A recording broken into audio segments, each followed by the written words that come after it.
Bu Risma pamitan sama warga Surabaya, auto terharu, ditulis oleh Nina Nur di siwa.com. Saya bukan warga kota Surabaya, saya juga belum pernah bertemu langsung dengan Ibu Risma, wali kota Surabaya. Saya hanya pernah menulis beberapa artikel tentang kinerja dan prestasi Ibu Risma.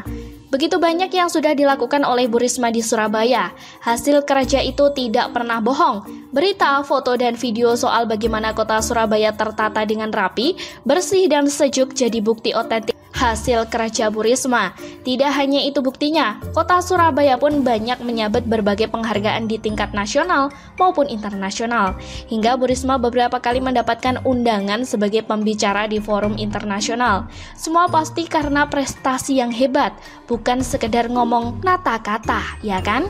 Sudah bagus begini, sudah sangat berkomitmen terhadap pekerjaannya. Masih saja ada suara sumbang terhadap Bu Risma ini, menyebut beliau pencitraan lah dengan sering turun ke jalan mengatur lalu lintas.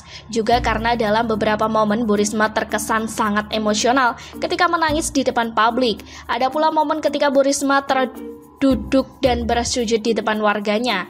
Gak ada kepala daerah di Indonesia yang bersikap sedemikian merendahnya di depan warganya sendiri. Namun, bagi saya, so what? Bu Risma ikut mengatur lalu lintas di kotanya agar lancar. Siapa yang diuntungkan? Ya warga Surabaya dong. Bu Risma nangis di depan publik, ya wajarlah kalau orang kesel. Itu tandanya beliau manusia biasa. Yang bikin beliau nangis itu sebuah ketidakberesan yang merugikan warga Surabaya. Begitu besar komitmen Bu Risma pada Surabaya sampai kekesalan itu tumpah ruah jadi tangisan. Bukannya itu bagus? Mau pemimpin yang cuma ngomong doang gak jelas kerjanya apa dan hasilnya nol besar? Atau yang nangis karena sudah bekerja keras tapi kesal karena ada kendala di luar kendalinya? Mau pemimpin yang berpihak hanya pada orang-orang yang menolong dia meraih jabatan dan tidak serius mengurusi warganya? Atau pemimpin yang bersujud pada warganya karena merasa tidak berhasil melakukan tugasnya dengan sebaik-baiknya?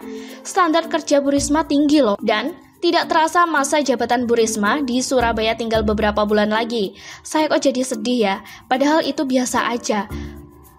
Berasa saya akan berpisah dengan Bu Risma, tepatnya nanti di Februari 2021. Genap 10 tahun Bu Risma menjabat wali kota Surabaya. Ini ditambah dengan pengalaman Risma bekerja di kota Surabaya sebagai PNS sejak tahun 90-an. Luar biasa panjang jenjang karir yang sudah dilalui oleh Bu Risma. Semuanya buat kota Surabaya, jadi wajar saja ketika beliau terpilih menjadi wali kota Surabaya pada tahun 2010. Bu Risma sudah paham betul segala sisi kota yang akan dipimpinnya. Bu Risma dan sepatu boots warna pink itu memang mantap. Pada pertengahan bulan Agustus ini, ketika meresmikan lapangan tambak asri dalam pidatonya, Bu Risma sekalian menyampaikan pamitan kepada warga Surabaya.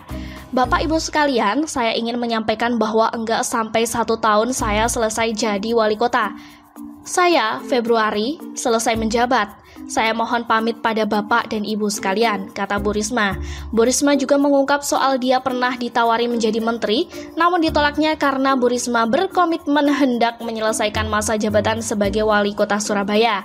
Seandainya jadi menteri dan kemudian warga Surabaya ada masalah dan dia tidak bisa membantu, maka Bu Risma akan sangat menyesal. Bu Risma juga menyampaikan pesan buat warganya, terutama anak-anak Surabaya, agar tidak mudah menyerah. Tujuan saya memang untuk membangun motivasi, karena tidak ada gunanya saya bangun Surabaya bagus-bagus, tapi manusianya tidak mendapatkan apa-apa, kan eman, ucap Risma. Kalian, anak-anak semua, berhak sukses dan berhak berhasil. Sekarang jangan lagi bilang saya hanya anak tukang becak dan sebagainya.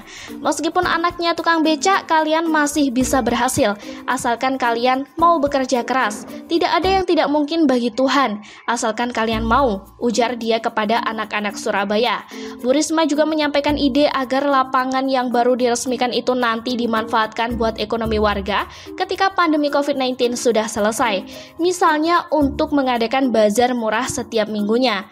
Ada saja idenya Bu Risma ini ya. Pemulihan ekonomi memang sangat super penting ketika sudah dimungkinkan dalam masa pandemi ini. Baiklah Bu Risma, saya yakin Banyak orang di luar sana selalu mendoakan yang terbaik buat Bu Risma. Semoga pasca selesainya jabatan di Surabaya, Bu Risma mendapat jabatan lain yang juga akan sangat membantu makin banyak warga, di mana saja, sebagai apa saja. Bravo! Sekian dulu berita hari ini, jangan lupa di like, komen, dan subscribe agar Anda tidak ketinggalan informasi menarik dan terupdate lainnya dari channel Daily News.